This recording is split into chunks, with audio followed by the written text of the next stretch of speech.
Good evening with the Digital 4G Sports Roundup. I'm Anne-Marie Burke. LG Kick Strike Force are the new champions of the Lime Pelican Football Challenge. They took home the grand prize of $100,000 with victory over TS Strikers in the final last night at the National Stadium. Marsha Boyce reports. Let's get things rolling with action in the third place matchup. Beijing Pride in black against Top Bay Settlers. Just 7 minutes in, Carlo Perry spots the goalkeeper off his line and goes for goal with the header. Beijing Pride up 1-0. Midway through the first half now, Beijing Pride still on the attack. Perry would get his second goal of the game with a cracking strike doubling their advantage. It's 2-0 after 27 minutes. But immediately after that, Henderson Richards pulls one back for Top Bay Settlers in the right place at the right time and nudging it home, making it 2-1. That would be the scoreline at half-time. Second half action, Top Bay looking for the equalizer. Decent ball in from Kent Hall, but only into the side netting. There isn't much to shout about after that, as this one ends Beijing Pride 2, Top Bay Settlers 1, the 2011 champs taking third place this time around.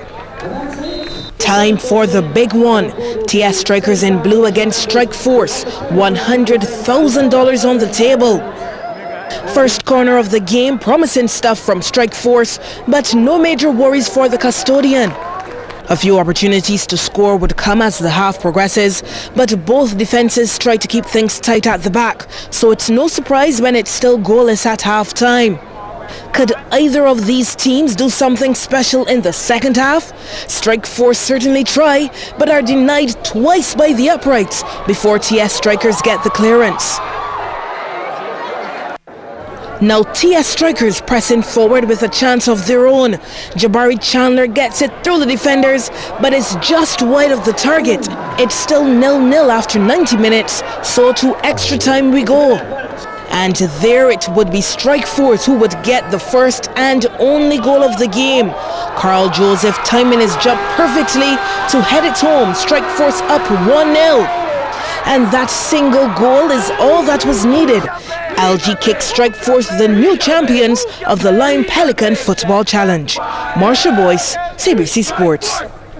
Defending champion Sagicor UWI will meet Lime when YMPC will face CJ Maple in the semi-finals of the Sagicor General Super Cup. In today's quarters at Beckles Road, YMPC crushed ICBL Empire by 91 runs under the Duckworth-Lewis method. Scores 257 for 4, Shane Dowridge made 109, Empire made 88 for 6. At Wildy, Lime made 195 for 8, the BDF 122 for Lime to win by 73 runs. Over at Bayfield, Republic Bank St. Catherine went down to CJ Maple by 94 runs. Scores Maple 238 for 7, St. Catherine 144. Jamar Griffith bagged 5 for 27. And at Cave Hill, UWI beat Super Center Spartan by 3 wickets. Spartan won the toss and decided to bat. Sean Green was there. At this stage, Spartan had already lost 2. Oops, make that 3 wickets. That's Rashidi Boucher losing his timber off the bowling of Nikolai Paris for 21. It's 46 for 3. Then just 1 run later, Maradon Ben was looking to hit Ren Austin out of the ground, but Kevin McLean had other ideas. Ben went for 7 and Huey looking good. But who weren't looking good? Spartan. And where were you going, Rayon Topping? I'll tell you, back to the pavilion of the bowling of Austin for a duck. 47 for 5. And things look brown for young Shane Brown, who didn't hang around town too long. Caught by Carlos Brathwaite of Akeem Dewar for 4. That's 56 for 6. Let's add another wicket to the mix, shall we? When Dewar had the new batsman Jabari Niles caught by Jonathan Carter for a 2-ball duck. Enter Suleiman Ben and exited the ball. That's a 6 over extra cover. And that's his very first ball.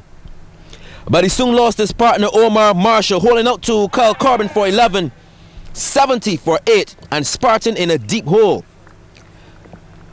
Akeem Dewar to the tall Suleiman Ben, a bit short, and dispatch. That's 6. Next ball, same result, an even bigger one. Raymond Reefer came on, and that was that. Ben Stumps went for a walk, and so did he. Bowled for 25, the top score. And the innings came to an end for a mere 96. Sean Green, CBC Sports. Well, UWI struggled a bit but reached 97 for 7 for the 3-wicket win. Omar Marshall took 5 for 37. Meanwhile, Foundation won the Goddard Enterprises Under-19 cricket tournament by virtue of first innings over Leicester Vaughan. Scores at the Pine Basin: Leicester Vaughan 109 and 145 for 5 declared. The Foundation School won 21 and 29 for 4. An increase in teams and prize money are all part and parcel of the second edition of the HIV/AIDS Block Drafts Tournament. Organized by the Division of Youth, the event, which gets underway next week, will carry a top prize of $1,500, with the second place team getting $1,000, third $700, and fourth place $500. A special prize of $200 will go to the most valuable player.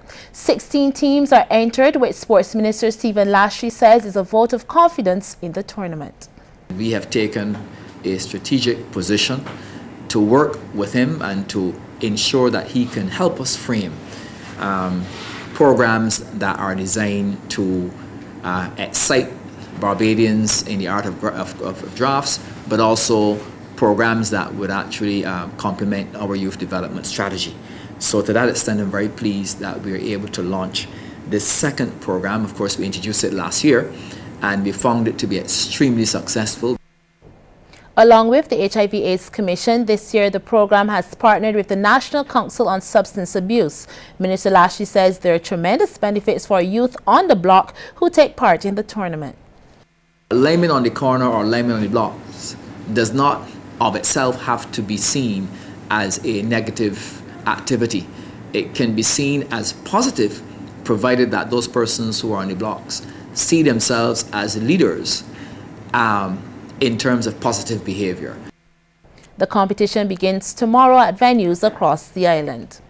Well, there is a new recreational area at the Parkinson Memorial School with the name Malcolm Marshall on it. The park, which surrounds the restored bust of the late great West Indies all-rounder on the grounds of his alma mater, was officially unveiled recently.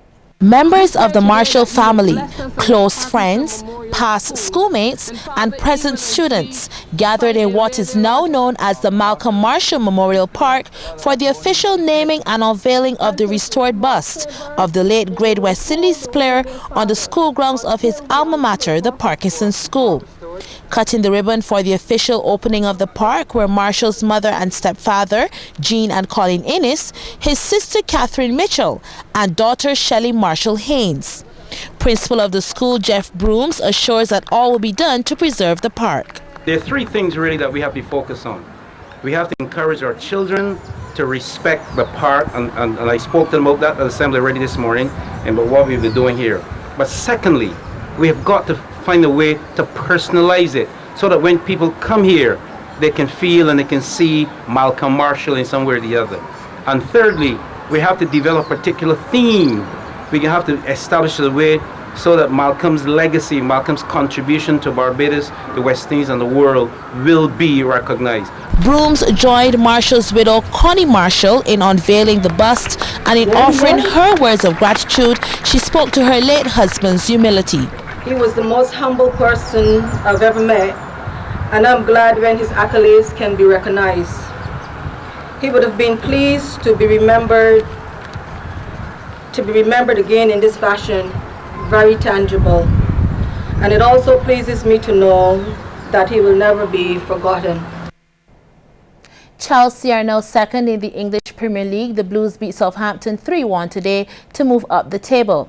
Manchester City are now third after they topped Swansea 3-0. Liverpool lost 3-1 to Hull City. Tomorrow night, CBC Sports will have action from today's women's cricket charity game between the CBC 11 and a star-studded celebrity squad. And you can look out for that tomorrow, where the CBC 11, yes, we were victorious.